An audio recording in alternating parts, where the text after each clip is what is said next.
नमस्कार, स्वागत है आपका हमारी खास पेशकश मार्केट मसाला में। मैं हूं विवेक मित्तल। नमस्कार, मैं हूं सुमित। और मतलब अनुमान ये था कि जब मैं 2 हफ्ते की छुट्टी के बाद वापस आया हूं मेडिकल लीव के बाद, तो मित्तल साहब बोलेंगे आप आए बहार आई, जबकि हुआ क्या, आप आए वॉर आई। एक और नई वॉर के साथ हम फिर आपके सामने खड़े हैं। एक नया वॉर फिर शुरू हो गया। मतलब इसी शो करते करते 4 वॉर हो चुकी है। यूक्रेन रशिया हो गया, इजराइल हमास हो गया, पाकिस्तान इंडिया हो गया, और अब ये इजराइल ईरान शुरू हो गया। हमास वाला तो चल ही रहा है। वो तो 2023 से टीवी चैनल में चल रहा है। एक्चुअल में हो रहा है क्या? अब पता नहीं, वो जहाँ भी चल रहा है। लेकिन खैर एनीवेज, भाई दर्शक आपको बड़ा याद कर रहे थे। नहीं, पहले तो आप सब लोगों का बहुत बहुत शुक्रिया। आप लोगों ने याद किया, आप लोगों की ब्लेसिंग्स थी। आप लोगों ने बहुत समय तक गुड विशेस दी, गेट वेल सून के मैसेजेस दिए, तो उसके लिए बहुत बहुत शुक्रिया। और ठीक है, पूरी तरह रिकवरी नहीं है, लेकिन धीरे धीरे वो समय के साथ ठीक हो जाएगा। वो ऐसे कोई दिक्कत नहीं है। और 2 हफ्ते अच्छे भी रहे, कुछ हद तक बढ़िया रेस्ट मिला। बहुत समय बाद आराम से घर पे सो रहे हैं, खा रहे हैं, कुछ और काम ही नहीं है। लेकिन चीज़ें हाँ ठीक है, काम है, चलता रहेगा। ये सब तो part and parcel of life है। बिल्कुल। बाकी मार्केट ठीक है, वैसे ही दिख रहा है। तो कुछ तो ऐसा चेंज लग नहीं रहा मुझे इंडेक्स में बहुत ज़्यादा। अर्निंग खत्म हो गए, बस अर्निंग खत्म हो गए और अब लर्निंग शुरू हो गई है कि अब आप फिर कोई युद्ध को कैसे सोचोगे, और आप ये टैरिफ को लेकर किस तरह से बातचीत होगी, और जितनी भी कोविड आ गया, ये आ गया, वो आ गया, सब चल रहा है। ऐसा कुछ नया तो नहीं दिख रहा। कुछ नया नहीं है। टैरिफ भी पुराना हो गया, वॉर भी एक नई आ गई, लेकिन वो भी वॉर ही चल रही है। और प्लस मुझे ऐसा किसी ने आज मैसेज भेजा था कि ऐसा लग रहा है दुनिया भर के लीडर्स ना डिफेंस पे लॉन्ग है। इसीलिए एक के बाद एक वॉर हुए जा रही है और डिफेंस भागे जा रहा है। ये ना अब वो मार्केट बनता जा रहा है, और अपने डिफेंस इक्विपमेंट की महानता दिखाने के लिए कि हमने इतना अच्छा देखिए हथियार बनाया, और देखिए सामने वाले का क्या कर दिया। तो वो शोकेस वाला मामला मुझे तो लगता है नहीं, कुछ लोगों का कहना है अब नया जो सेक्टर रहेगा ग्रोथ के लिए, वो रहेगा FMDG। अच्छा, फास्ट मूविंग डिफेंस गुड्स। तो defence is the new FMCG of the world. बिल्कुल, बहुत जरूरत है यार। तो इसलिए पाकिस्तान जैसी इकोनॉमी अगर आपका डिफेंस बजट अपना 20% बढ़ा दे, आप खुद ही सोच लो किस तरह की हालात आ गए हैं। भाई उनको तो जरूरत भी है ना। हाँ, वो अंडर है। एनीवेज, लेकिन ये पूरा हफ्ता दुखद हफ्ता रहा। बिल्कुल, पहले चीज तो जोक्स अपार्ट, लेकिन एक्चुअल में हफ्ता बहुत दुखद रहा बाजार के लिहाज से भी। और अहमदाबाद में जो कल हादसा हुआ, वो तो सच में बहुत दुखद हादसा था, बियॉन्ड कंट्रोल हर तरफ से। लेकिन मतलब जो भी दिवंगत लोग उसमें नहीं रहे, उन सब की फैमिलीज़ के लिए हमारे कॉन्डोलेंसेस। और ये ट्रैजिक था, नहीं होना चाहिए था, लेकिन हुआ, अब उसमें कुछ नहीं कर सकते। और उसके अलावा अब बाकी जो चीज़ें हैं वो तो हैं ही, अपनी जगह चली रही हैं। लेकिन ठीक है, 5 साल बाद कोई एक ऐसा हादसा फिर से होता है, और वो हादसा वैसे भी 2025 हादसों का ही साल चल रहा है सो फार। तो कहीं ना कहीं ट्रैजिक, पहले वो बैंगलोर के वो इवेंट में हुआ, IPL में, उससे पहले वो अटैक हुआ, और उसके बाद अब ये हुआ। तो ऐसे बहुत सारी चीज़ें हो ही रही हैं जो ट्रैजिक हैं। लेकिन सारे थॉट्स, सारे प्रेयर्स, कंडोलेंसेस हम दोनों की तरफ से, हमारी टीम की तरफ से, उन सब फैमिलीज़ के लिए। खैर, उस पार्ट के बाद अब आगे बढ़े। लेकिन इसमें बोइंग वाला जो एपिसोड है, ये जो एपिसोड है, ये थोड़ा सीरियस है। देखिए, ठीक है, हादसा हुआ, दुखद है, सब कुछ है, लेकिन उसमें सीख भी है। सीख ये है कि मैं बोइंग की थोड़ी ये हिस्ट्री देख रहा था। पिछले 1.5 साल में 11वां हादसा है बोइंग के प्लेन में। सिडनी न्यूजीलैंड की फ़्लाइट में हुआ, सिंगापुर की फ़्लाइट में हुआ, रोम एंड पर्थ की फ़्लाइट में हुआ, टोक्यो न्यूयॉर्क की फ़्लाइट में हुआ, मेलबर्न अबू धाबी की फ़्लाइट में हुआ, अलास्का में हुआ, सेनेगल में हुआ, कोलोराडो डलास में हुआ, लुथियाना में हुआ, और जेजू यानी कि साउथ कोरिया में हुआ। इन सारे हादसों में जेजू वाला जो हादसा था उसमें 179 पैसेंजर मारे गए थे। बाकी में कहीं पर कोई कैप्टन की डेथ हुई, इंजरीज आई, कहीं पर कोई इंजरीज भी नहीं आई। लेकिन हाँ, प्लेन में प्रॉब्लम जरूर आई, प्लेन में प्रॉब्लम आई। तो ये बोइंग को लेकर थोड़ी दिक्कत है। दूसरा, बोइंग में एक और प्रॉब्लम चल रही है कि 2018 से कंपनी घाटे में चल रही है, और उसको बेल आउट करने के लिए डोनाल्ड ट्रंप खुद जाते हैं ऑर्डर लेने। और अभी आपको पीछे याद भी होगा कि लास्ट मंथ ही उन्होंने 210 एयरक्राफ्ट के ऑर्डर लिए थे, कतर से उठाए थे। सबसे बड़ी डील जिसके बदले में उन्हें एक प्लेन भी मिला है, गिफ्ट में मिला है। तो ये सारी चीज़ें जो है ना, ये अच्छी चीज़ें नहीं हो रही हैं। मतलब बोइंग की, अगर एक कंपनी नहीं बना पा रही अच्छा प्रोडक्ट, या उसको मेंटेन नहीं कर पा रही, कर पा रही है, तो कम से कम वर्ल्ड को सीरियसली देखना पड़ेगा। ये नहीं कि एक कंट्री की इमेज के चक्कर में आप पैसेंजरों को चढ़ा दोगे। मतलब इनफैक्ट एयर इंडिया अगर आप गौर से देखो तो इंडिया के जो टॉप 5 हादसे हैं इस तरह के, वो 5 एयर इंडिया के और 5 बोइंग थे। तो ये जो हादसे हो रहे हैं ये भी, और जो ड्रीम लाइनर तो उनका सबसे सेफ प्लेन बोला जाता है, उसके बावजूद ये ऐसा हादसा होता हुआ दिखाई पड़ा। तो खैर ये एक बड़ा इवेंट है और इसीलिए शायद बोइंग डिस्काउंट भी कर रहा है, 8% नीचे कल उसका स्टॉक बंद भी हुआ, तो ये इम्पैक्ट करेगा भी। खैर ये तो रहा एक इवेंट, लेकिन अब बीते हफ्ते में और भी बहुत कुछ हुआ, जिसके अंदर आते हैं पहले तो मार्केट ही 1-1.5% की डिक्लाइन में बंद हुआ। जून में वापस एफआईज थोड़े से अब नेगेटिव हो रहे हैं, कभी बेच रहे हैं कभी खरीद रहे हैं वाली सिचुएशन चल रही है। मई की जो हंकी डोरी सिचुएशन थी वो थोड़ी अब फिजल आउट हो रही है, लेकिन स्मॉल कैप मिड कैप में तेजी है। स्मॉल कैप ने ऑल टाइम हाई पर है। बिल्कुल, देखिए आप स्मॉल कैप मिड कैप को कब तक शांत रखोगे, और जैसे ही एफआईज आते हैं, थोड़ा भी एफआईज आते हैं तो इंडेक्स संभालने का काम ऑफ कोर्स वो डीआईज करते हैं, फिर एफआईज वो माफ कीजिएगा एफआईज करते हैं इंडेक्स संभालने का काम, और डीआईज अपना पैसा जो है वो मिड कैप स्मॉल कैप से पैसा बनाते हैं। तो ये अब प्रक्रिया शुरू हो गई थी, लेकिन अब आप देखो ना कि जैसे ही 2 दिन से 3 दिन से एफआईज ने माल बेचना शुरू किया, मिड कैप स्मॉल कैप की जो रफ्तार थी वो एकदम से स्लो पड़ गई, और जैसे ही उन्होंने थर्सडे के सेशन में बेचा, मिड कैप स्मॉल कैप थोड़ा टूटना शुरू हुए। फ्राइडे के सेशन में उन्होंने लगभग बेचा ही होगा, डेटा अभी तक तो ये डेटा हम रिकॉर्ड कर रहे हैं तो अभी तक नहीं आया, तो बेचा ही होगा उम्मीद कर रहे हैं। तो उससे कहीं ना कहीं मिड कैप स्मॉल कैप में मुझे लगता है कि माल बिका है आज। नहीं, लेकिन इसमें एक और भी चीज़ हो रही है ना कि आप गौर देखो तो पिछले 20 दिनों में प्रमोटर माल बहुत बेच रहा है। ब्लॉक डीलों पे ब्लॉक डील आए जा रही है, हर रोज एक ब्लॉक डील है इनफैक्ट, और उस ब्लॉक डील में मेजरली या तो प्रमोटर माल बेच रहा है या कोई एफआई आके माल बेच जा रहा है बड़ी क्वांटिटी में। जैसे सीई इन्फोटेक में कल बिका था, 450 करोड़ रुपए की ब्लॉक हुई थी। म्यूचुअल फंड उसे बफर देने के लिए माल ले तो रहा है, लेकिन कब तक? अब वो आपके पास एसआईपी का पैसा है तो आप डाले जा रहे हो, लेकिन कब तक? एक लेवल पे आके तो आप भी थकोगे। उसमें मैं ये भी देख रहा था ना कि उनका 51% के करीब स्टेक था, अब उन्होंने 4-5% स्टेक बेच दिया। अब यानी कि वो जो थ्रेशोल्ड लिमिट है 50% के नीचे जब चले जाते हैं, 51% के ऊपर जब तक प्रमोटर रहता है तो जो आम निवेशक होता है उसको डर नहीं रहता कि कॉन्फिडेंस रहता है। लेकिन जब 51 के नीचे जाता है ना तो थोड़ा सा ये लगने लगता है कि प्रमोटर कहीं साइलेंटली एग्जिट करने के मूड में तो नहीं आ रहा है। किसी दिन वो कंपनी अभी तो 4,000% करके दे रहा है, फिर किसी दिन ऐसा तो नहीं पूरी की पूरी बल्क में ही देकर चला जाएगा। तो ये थोड़ा सा फिर बिजनेस मॉडल को लेकर थोड़ी सी चीजें उठने लगती है। नहीं, लेकिन एक बड़ा इंटरेस्टिंग चीज देखी कल मैंने, कल रिलायंस इंडस्ट्रीज ने अपना एशियन पेंट का स्टेक बेचा 3.5%, विच इज 7,700 करोड़ का माल, और पूरा का पूरा अकेला एसबीआई एक्वायर कर गया। मतलब इतनी बड़ी इक्विटी को एब्जॉर्ब कर गया एसबीआई, और मतलब कमाल की बात है। एशियन पेंट में ऐसा एसबीआई क्या देख रहा है कि 3.5% इक्विटी खड़े खड़े ले गया, और वो रिलायंस नहीं देख रहा। नहीं, रिलायंस वैसे 2008 से इन्वेस्टेड है, ये उन्होंने बहुत पुराना स्टेक लिया हुआ था। कोई पैसे की जरूरत है? नहीं, रिलायंस को पैसे की जरूरत कभी नहीं होती। रिलायंस को ना बीच बीच में इन्वेस्टमेंट करने की आदत है। वो एलएनटी को उसने ऐसे ही डाला था स्टेक एक बार ही अपना, ये भी एक बार ही डाल दिया। बहुत साल पहले ये ऐसे ही डनलप में भी कूद पड़े थे। मतलब रिलायंस जितने स्मार्ट इन्वेस्टर हैं, जैसे 2008 में उन्होंने डाला, जब 2008 में पूरी दुनिया में सारे शेयर कचरे हुए पड़े थे बिल्कुल, तब उन्होंने एशियन पेंट पकड़ लिया, धुएं निकल रहे थे जिन शेयरों से, सारे सस्ते में मिल गए। लेकिन जब वो शेयर टॉप पर था वहां से 30% टूट गया, अब आप ब्लॉक डील कर रहे हो। मतलब मुझे रिलायंस जैसे ग्रुप के इन्वेस्टमेंट की उनकी पूरी टीम होगी, ट्रेजरी की पूरी टीम है, वो 30% डिस्काउंट पे मामला बिकवा रही है एशियन और मतलब छोटा अमाउंट भी नहीं है। हाँ, छोटा अमाउंट भी, मतलब आप 3.5%, अभी 7,700 करोड़ है, 30% ऊपर 10,000 करोड़ से ऊपर का स्टेक बिकता हो, और 3-3.5 करोड़ का लॉस खा गए। हाँ, तो ये मतलब ऐसा तो नहीं कि ये कहीं उनको कुछ ऑयल एंड गैस को लेकर कुछ ऐसी चीज पता हो, मे बी या टेलीकॉम में या कहीं पर केपेक्स करना पड़ा, या तो ऑयल एंड गैस को लेकर कोई उन्हें ऐसी खबर हो जो कि एशियन पेंट के लिए अभी लॉन्ग टर्म ना चलने वाली की। मतलब नहीं, एक चीज ये भी है कि रिलायंस गीगा फैक्ट्री पे अपना बहुत बड़ा केपेक्स कर रहा है। तो हो सकता है उस गीगा फैक्ट्री के केपेक्स के लिए 7,700 करोड़ पे छोटा अमाउंट नहीं होता। तो रिलायंस ने हाइड्रोजन बेस्ड जो प्रोडक्ट्स हैं प्लस गीगा फैक्ट्री, इन पे बड़ा केपेक्स है। तो ये जो इलेक्ट्रा का स्टेक है और ये सब जो छोटे छोटे स्टेक लेके बैठा है, ये कभी भी ऐसे बेचता है। सो रिलायंस है वो, उनकी अलग ही लेवल की सोच होती है।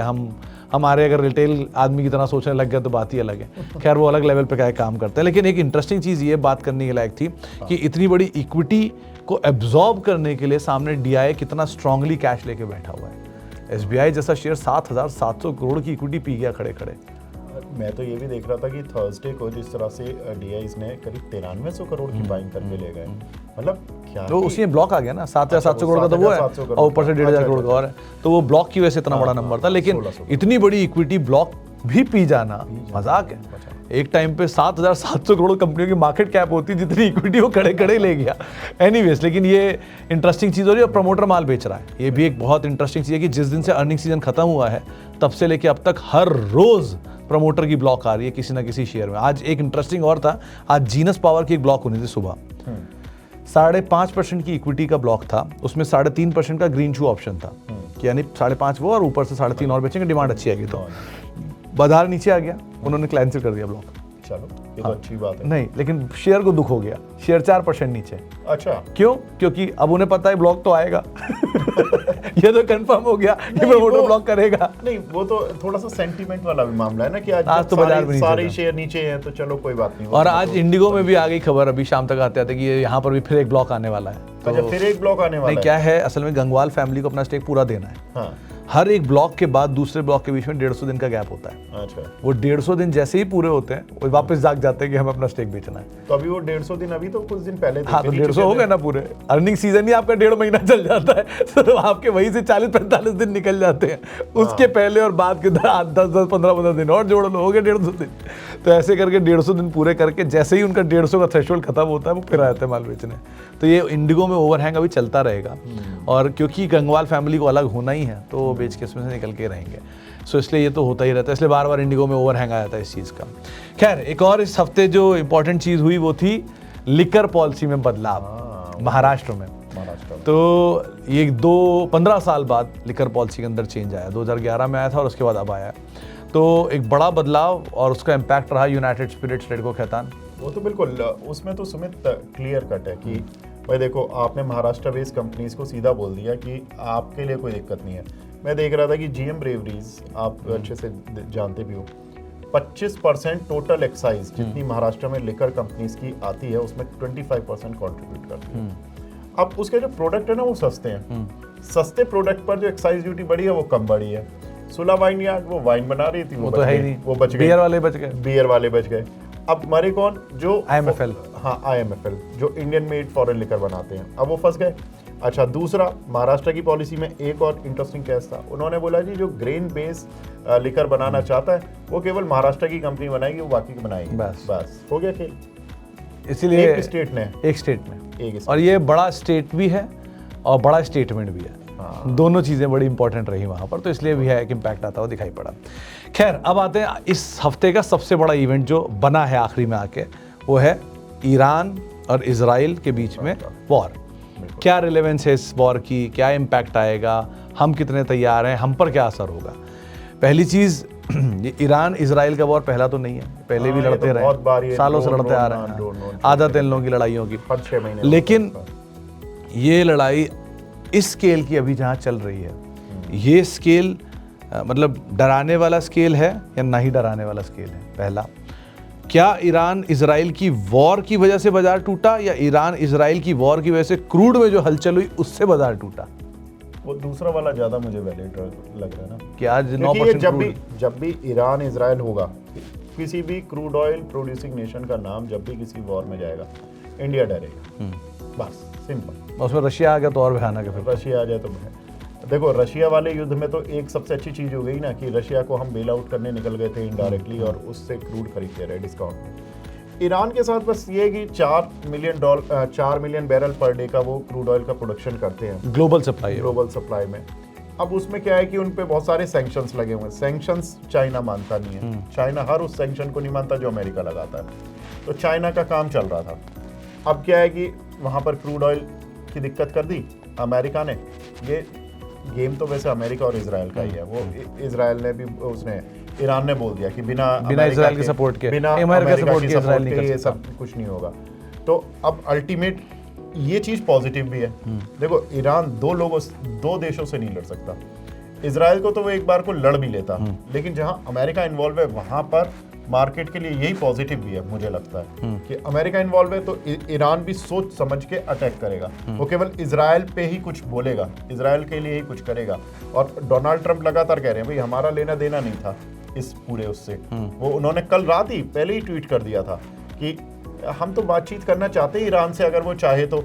वहाँ इजराइल टेंशन बढ़ा रहा है, इजराइल ने सुबह आए, हम तो देखा तो सब कुछ कर रखा था काम। तो कुल मिलाकर इससे मुझे ये लग रहा है कि ये जो डोनाल्ड ट्रंप है ना, ये प्रेशर बनवा रहे हैं इजराइल के थ्रू, और इजराइल खुद भी चाहता है कि उनका कोई पड़ोसी देश न्यूक्लियर पावर ना बने। तो ये सिंपल सी चीज़ है। अब देखिए 4 मिलियन बैरल पर डे का अगर प्रोडक्शन की सप्लाई रुकेगी, भले वो चाइना को रुके या कहीं भी रुके, ग्लोबल सप्लाई रुकेगी।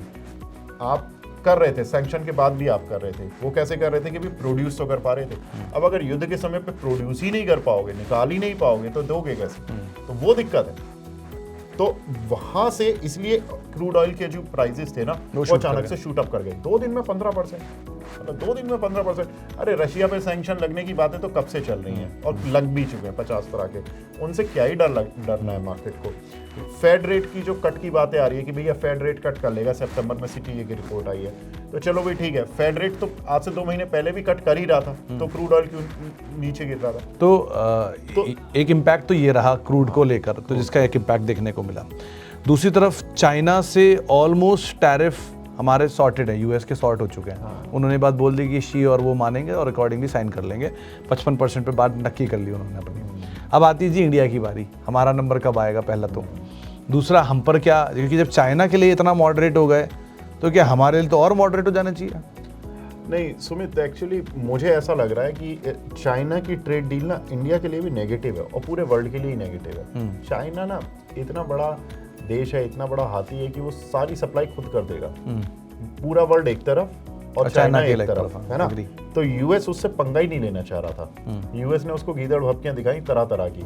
जब उनको दिख गया ये बात नहीं आ रहा, ये नहीं डर रहा, तो इनके साथ हाथ मिला लो। और चाइना ने बोला भी कि बॉस हम तो जो है आपके साथ हाथ मिलाना चाहते हैं। चाइना ने बोल भी दिया, चाइना ने सीधा बोल दिया कि ये यूएस ने पहल किया, हमने नहीं किया। तो ये बड़ा इंपॉर्टेंट था। अब मुझे ये लग रहा है कि ये कहीं ना ठीक है, डोनाल्ड ट्रंप पे भी प्रेशर है कि आप कहीं ना कहीं डील जल्दी जल्दी निपटाओ, और चाइना से तो जल्दी निपटाओ, वरना आपके देश का इन्फ्लेशन आपको खा जाएगा और जनता आपको शायद मतलब कुछ उल्टा ना कर दे। इस बार तो पिछले हफ्ते हुआ था, इस हफ्ते हो जाए वो ट्रंप और इलॉन मस्क की झगड़ा हो गया था बीच में। हाँ, वो पिछले हफ्ते हुआ था, वो मैंने और संदीप भाई ने बात की। तो वो अब जाके उन्होंने डिलीट करा और थोड़ा मामला शांत कराया गया आपस में। वो मुझे लगता है रेयर अर्थ वाला मामला था, जो रेयर अर्थ माइनिंग को लेकर वो शायद। ये रेयर अर्थ भी तो आ गया इसी हफ्ते। इसका क्या किया जाए? इसका कुछ नहीं है, ये लड़ाई केवल यही थी दिखाने के लिए कि भाई आपने ये मटेरियल रोक दिया। एलन मस्क वहाँ बुरा मान गए, एलन मस्क फिर इन्होंने डील कर ली चाइना से, तो फाइनली एलन मस्क को माल मिलने लग गया, उनको माल मिलने लग गया, उन्होंने अपने डिलीट कर लिया, सब काम खत्म हो गया। अब कोई स्टेटमेंट आ रहे, दोनों शांत बैठे। तो ये सब ये पॉलिटिक्स है, ये पॉलिटिक्स बड़ी। खैर अगले हफ्ते के लिए अब पहले तो वो बजाज फाइनेंस का मच अवेटेड स्प्लिट और बोनस आना है मंडे को। अच्छा, एक्स होना है वो। ओके। तो वो पहले तो बड़ा भयानक कंफ्यूजन है लोगों के मन में। ये हमारे वो ने धमाल मूवी में कहता नहीं, इस हिसाब से मेरा कितना होगा वही सबका सवाल है कि इस हिसाब से मेरे कितने शेयर होंगे। तो बहुत आसान समझा देता हूँ। वो बेसिकली उन्होंने एक शेयर को 10 शेयर कर दिया है। अब आप उसको बोनस में 1 का 4 और फिर वो स्प्लिट में 4 1 पर 1 की वजह से आपको लग रहा है कि ये क्या नंबर है, लेकिन मोटा मोटा समझ लिया आपका 100 शेयर हैं तो आपके 1000 शेयर हो जाएंगे।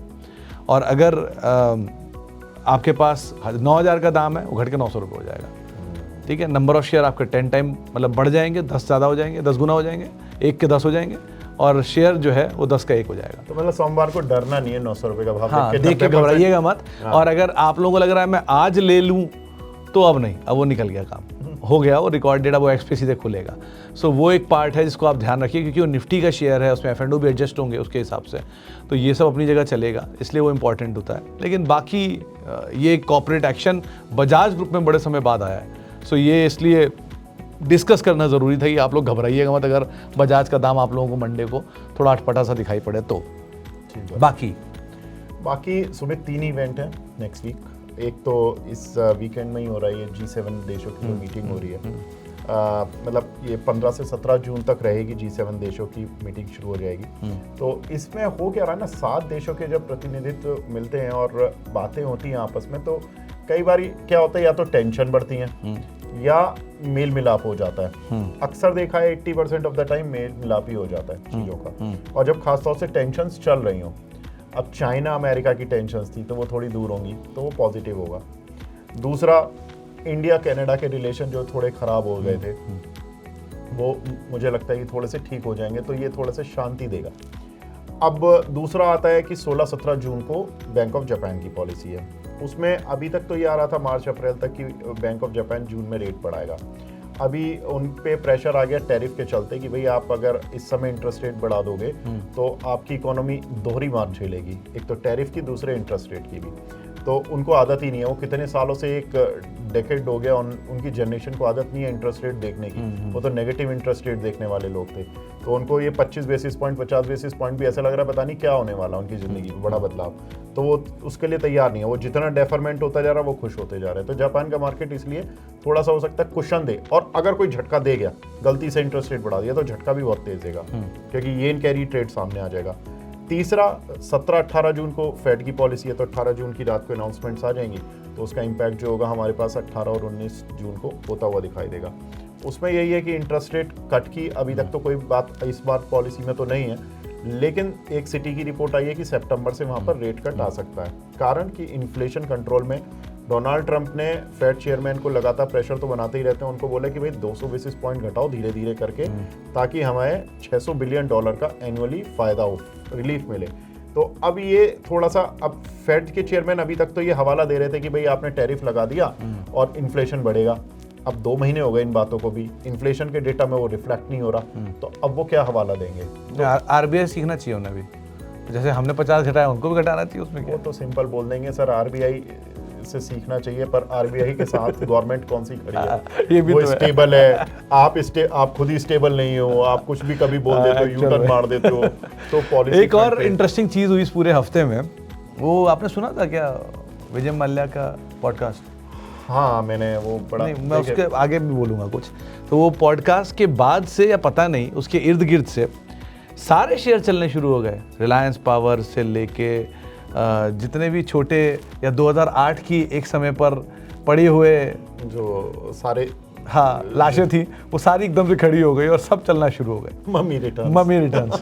तो आप उसमें JP associate, JP power, Reliance power, GVK, 3i infotech, Subex, Suzlon, ये सारे वो नाम है जो जमाने के बिल्कुल ही जिन्होंने 80-90% पैसा वाइप आउट कर दिया था, वो वापस खड़े हो गए। इवन यस बैंक में तो केसी चेंज हो गया, तो उसकी तो बात ही अलग है। तो ये Reliance power, Reliance infra star हो गया, मतलब एक समय के वेल डिस्ट्रॉयर, इस समय के मल्टी बैगर। वही चल रहा है सुमित। देखिए, जिन्होंने पुराने हाथ जलाए ना, वो तो आज भी नहीं देखते। उनसे बात करो ना, वो कहते हैं ये 1000 भी हो जाए मैं नहीं देखूंगा। उनकी जिद है, क्योंकि उन्होंने जो खोया है। रिलायंस कम्युनिकेशन, आई रिमेंबर 2008 या 7 की बात है। मैं एक रिसर्च कंपनी में काम करता था, तो मैं वहाँ रिसर्च 7 नहीं था, फिर 6 होगा। नहीं, 7 के 8 में हम 8 में तो आए थे। हाँ, 7 होगा फिर। ठीक है, 2007 की बात है। उस समय जब मार्केट फर्स्ट क्लास BLB था ना, BLB? नहीं, BLB नहीं था, वो दूसरी कंपनी थी। तो मैं उस रिसर्च कंपनी में था। वहाँ पर एक बंदे ने मुझसे आकर पूछा था, रिलायंस कम्युनिकेशन का शेयर 850 रुपये चल रहा है, इसमें होगा क्या? तो उस समय तो जलजला था अनिल अंबानी का, तो हमने कहा भाई ठीक ही रहेगा, सब कुछ ठीक है, तो सब बढ़िया चल रहा था उस समय। उसके बाद उस बंदे ने वो शेयर लॉस में थोड़े बहुत बेच दिए। फिर वो 2008 का फॉल नकीली आ गया, तो लोगों को ये पता ही नहीं चला कि भाई ये फॉल है तो ये इसमें बेच दो। उसने उससे पहले बेच दिए, चलो वो निकल गया। उसने कुल 100 शेयर टोकन के लिए रख लिए, वो जिंदगी में नहीं बिके उससे। मतलब रिलायंस कैपिटल मेरे एक बेस्ट फ्रेंड के पास पड़े हैं 2600 रुपए के। अब सोचो, अब कहाँ है रिलायंस कैपिटल, बेचारा क्या करे? Adlabs. Even Reliance power में इशू प्राइस तक नहीं आया आज तक।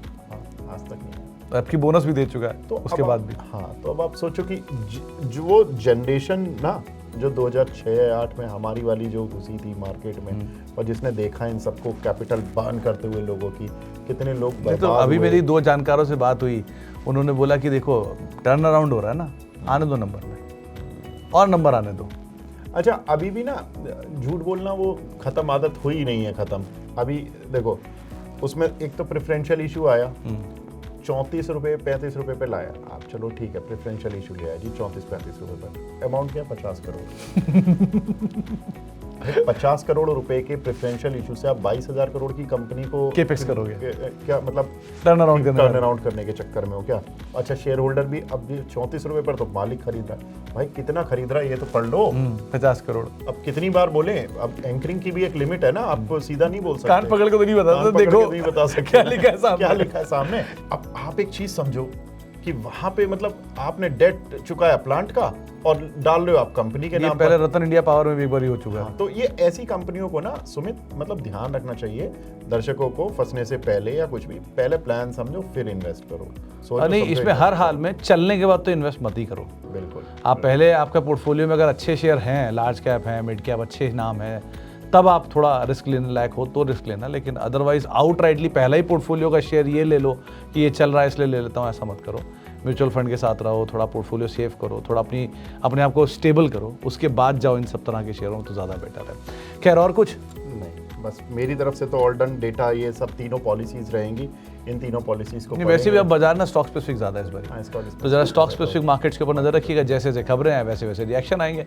बाकी अब मॉनसून अगला ट्रिगर है, जैसे जैसे नॉर्थ या पूरे इंडिया में कवर करेगा उसको देखा जाएगा।